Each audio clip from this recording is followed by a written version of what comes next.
We took the very difficult decision to take a year out and concentrate on the off-field situation. So even World War II couldn't stop football being played here, but current regulations have in the modern day. World War I couldn't stop it either. If we didn't have that by March 2026, then we would be relegated to the bottom division without the support that the club will go to the bottom. Right, good morning. It is a Monday morning currently right now for me here in Peebles, and I am chuffed because this is the first non-match day video I filmed in Scotland for I cannot even remember how long. It's the first non-match day video I think I filmed since Wales, the ground hopping video we did in Wales, the weird world of Welsh football. But today we're exploring the town of Peebles, or the village of Peebles. Is it a town? Feels like a town, feels like a village as well. Look at this. What a part of the world this is, but it's quite a sad story that I bring to you today. Here we go, welcome to Peebles. It's been here since 1152. Look at where we are on a map right now. I feel like we're in Peebles Rovers country. This is kind of the area that we're in right now, the Scottish borders, below Edinburgh towards the east of the country, but towards the English border, of course, as the name suggests. But yes, welcome to Peebles, and this is what we're after first and foremost.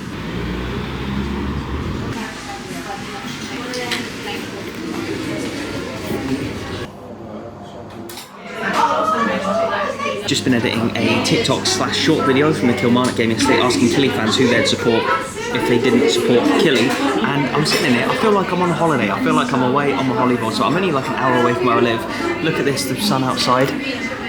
Feels like a real nice touristy little place, but yeah, laptop here, let's get down to the stadium. Okay, just getting parked and trying to look for the stadium, which I think must be over there. I see a stand and I see a pitch, and I see why maybe this club is having issues with its stadium. Wow, it looks so old school, but as you can see, look, Tweeddale Rovers, Kerfield Park, but also Peebles Rovers. Peebles Rovers are the ones that I know about in like the actual pyramid system. Tweeddale Rovers, are they like more of an amateur team? It says AFC, maybe that's like Association FC, or maybe it's amateur, I don't know, but yeah, maybe there's two clubs at play here. Anyway, this little gate opens straight up, says Kerfield there, Kerfield Park, and yeah, maybe this is where Tweeddale Rovers play. The River Tweed, the Tweed Valley that we are in right now. Oh, on a glorious sunny Monday like that, look at that, the rolling hills in the back. And then, yeah, as you can see here, look, this is where maybe this club plays, Tweeddale Rovers, but then all the way over there's Peebles Rovers, and as you can tell, it is just completely open to the public. What a unique place.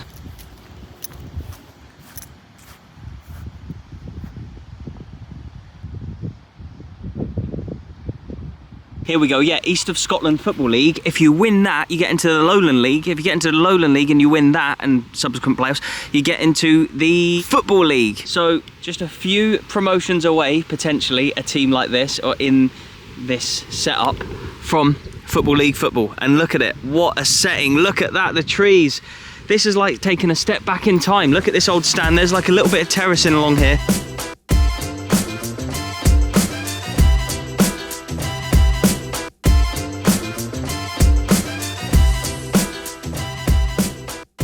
How old school does this feel? I feel like we have literally stepped back in time right now. And what a beautiful day to come and visit. These surroundings are absolutely incredible. But as incredible as it looks and as awesome as this stadium is, look at all this. The old metal and the old wood. As incredible as we find this as groundhoppers, this place is really holding this club back this season and potentially for the rest of their history.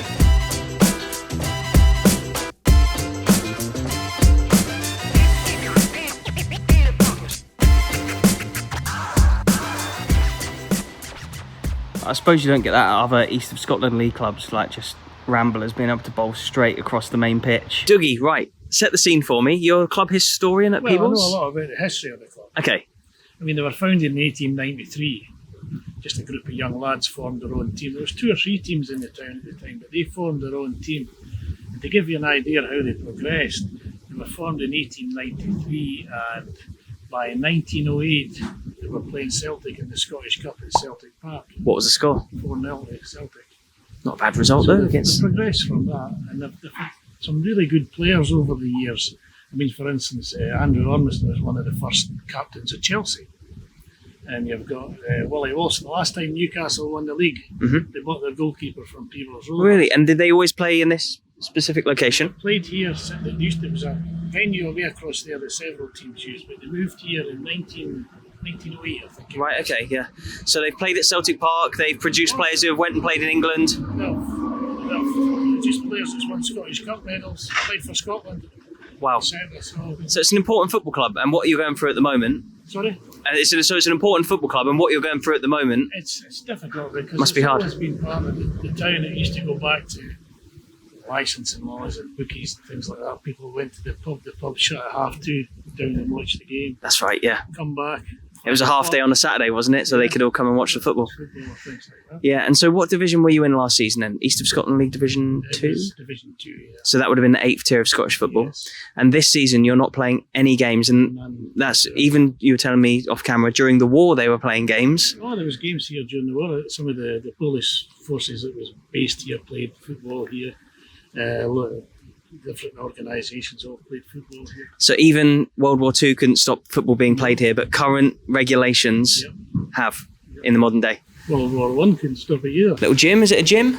No. Can players come in and use these bikes? Of course they can. Yeah, nice. And so what's some of the teams you've played then down the years?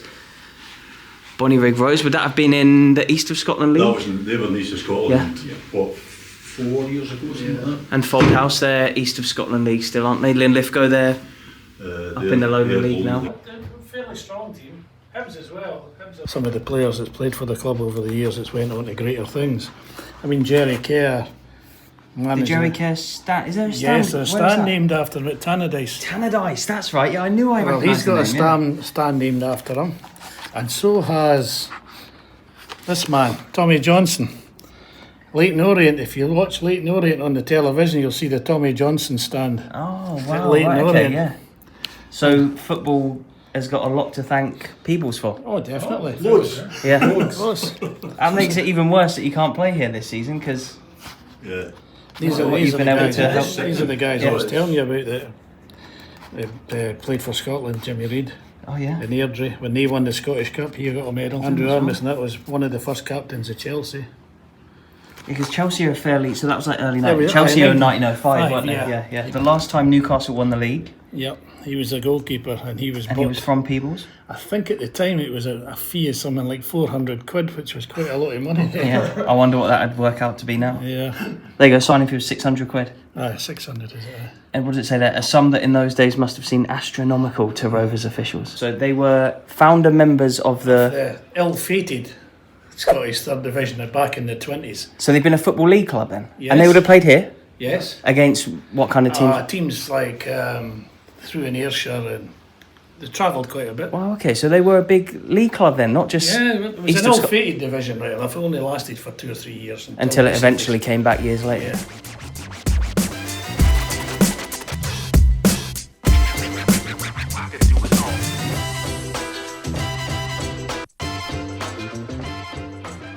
So what a beautiful setting this is, first and foremost. I think it's amazing. And this stand is like taking a step back in time. I love these old grounds, as I'm sure you guys do too, but what are some of the problems that you face that have landed you in this situation right now? Because it's sad because you're an old club, a historic club, but you're currently not playing football this season. Yep, unfortunately, we're having to take a season out because the league have put a stipulation on us that if we didn't have a compliant ground, all fenced in, changing rooms leading directly onto the pitch, etc., etc. Anything else? So fences, changing rooms. Yeah, showers, Showers. just all that type of stuff. All the basics really, but all in one enclosed stadium type of thing. Then if we didn't have that by March 2026, then we would be relegated to the bottom division, no matter our performance. So that ultimatum kind of put us in a situation where it was very, very difficult to assemble a squad and a management team Yeah. to play under these conditions. So we were just saying off camera there, like imagine trying to get a squad and then you win the league, but you end up getting relegated Exactly. because of your stadium. Like you're not going to be able to get players to come for that. So we took the very difficult decision to take a year out and concentrate on the off-field situation. And so is there strides being made then to make those changes or to try and get you somewhere? There's strides being made in the sense that there's a working group being set up with ourselves and the council and the rugby club. There'll be conversations in the next few weeks, kicking off, and the proposal is that we, for at least short term, until we come up with something different, at the very least short term, would share the Geips pitch there. So that's a rugby pitch just over there, There's is a it? rugby pitch at the moment. So obviously there's challenges in terms of ground upkeep, etc. But challenges that we believe we can sum out. Amazing, yeah. And so this club, the ground isn't owned by the club, is it? No. It's they lease that ground. This ground is just council ground. So does that make it harder because obviously you don't own it in council red tape, all the different hoops you must have to jump through? It makes it harder in the sense that we have to push for what we need, but the council understand what we need and they get it. But at the moment, they just haven't, for whatever reason, they haven't pushed from their side, to get done what needs done, despite the promises we've been given. Yeah. But we'll continue to push. The club's far too old and established to just walk away from it. We don't want our names put to that. And how has it affected local people? You must have a lot of fans who really look forward to games here every weekend. We do, and as I said to you on the way over here, when we put the story out, the reaction was fantastic. Locally and nationally even, a fantastic reaction to it.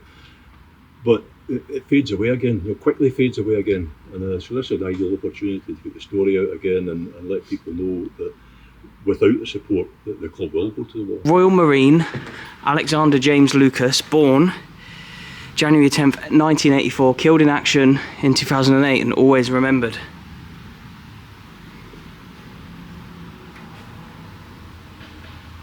Currently, the changing rooms would be what, in that building there? Yes.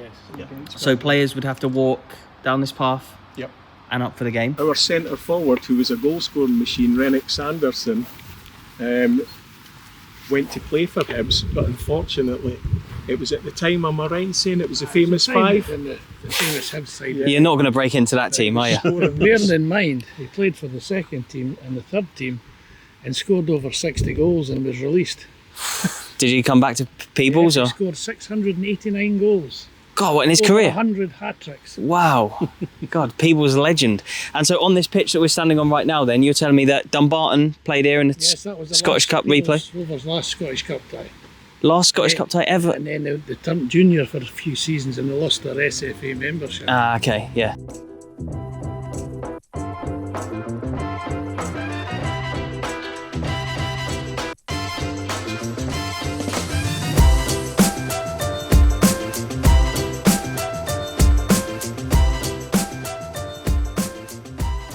So Peebles Rugby Club. Tiny changing rooms. Oh, so One this for would be, us okay. and one for the opposition. So they're both pretty much the same, yeah? Yes. Tiny. God, these are small, they're tight, aren't they, in here? Yeah. When the rugby club are not at home, we're up here. Oh, so you could have 4 teams in this little space at any one time? 2 rugby teams and 2 football teams, yeah? So slightly bigger. The rugby players are big as well. Think of the squads that football teams carry now, almost on par with rugby teams now. Yeah, So it's, yeah. The amount of substitutes now Exactly. and coaches and stuff they bring along, massage tables and kits and everything. It's just that like standing room only. Yeah. And so, is there regulations around? I don't know what level of rugby they are. Is there like regulations around that? Like you have to pay to get in and have a certain amount of I think there are, but looser, obviously looser than the football. The 8th tier of the Scottish football pyramid. And so, you'd quite like to see the team playing here, because then you're very close to where you're originally from. And That's the ambition, at least in the short term, because it's the only real option that we have within the timescales that have been given to us. And so would the rugby club and the people who maintain it currently, do you think they could maintain having a football team play on the same pitch as a rugby team during the winter and the whole season? It's going to be difficult. It can be done. There's teams that do that. But it can be done, yes. So there's teams that do it. Yeah. Tynecastle. There's a way around everything. Yeah, Tynecastle do it at I'm Megatland. not going to love it, but it's possible. Yeah, and if it's to save the football club. Sure. So they would still need to maybe do fencing here and a few other bits and bobs just to make it football friendly for you guys, yeah? Regulations wise. That's the thing, because what we need, they don't need, but they'll benefit from it. Yeah. It's a no-brainer.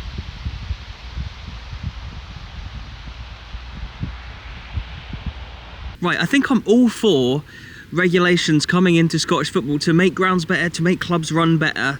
yeah, like it sounds like a good thing, but when these things impact clubs like this who have been here for so long, they're such an old club, they've played Football League, they've played Celtic, they've played Hibs, they've had a result against Hibs and Dumbarton and other league clubs that you'll know. They've produced players that have played down in England, they've produced Scotland internationals, I think Scottish Cup winners they were saying as well. What a history this club have almost always played here, this incredible cracking little ground. I feel like there should probably be like grandfather rights in terms of like some of the grounds to say that like if it's going to take too long, but you've been playing in the league for so long, you've given so much to Scottish football and to the leagues and stuff, that you don't have to fit in with the regulations straight away, like maybe newer clubs coming in would have to, because like Peebles don't own their ground, the council own this. If you know anything about the UK and council and planning, things with them take so long to do, and so when you've got like new regulations to come in, you've got to build fences, you've got to make sure like there's changing rooms that you can walk directly onto the pitch from, and stuff like these things take so long to do for clubs that own their ground and that are owned by maybe like private businessmen, let alone like clubs that are owned by like small committees and run by small committees, and then like the ground's owned by the council. Just such a nightmare, and it makes it so hard. But what a sad story that they're not playing league football today. World wars couldn't stop football being played here, but new regulations could in 2025. What a beautiful part of the world. I'm so glad I've come down to it today. Beautiful Monday afternoon here in Peebles. We're going to have to keep up to date with this story. If you want to let me know in the comment section below what you think about it all, and we'll try and keep you as updated as possible to the plight of Peebles Rovers. Let's hope they can get back to playing football very, very soon.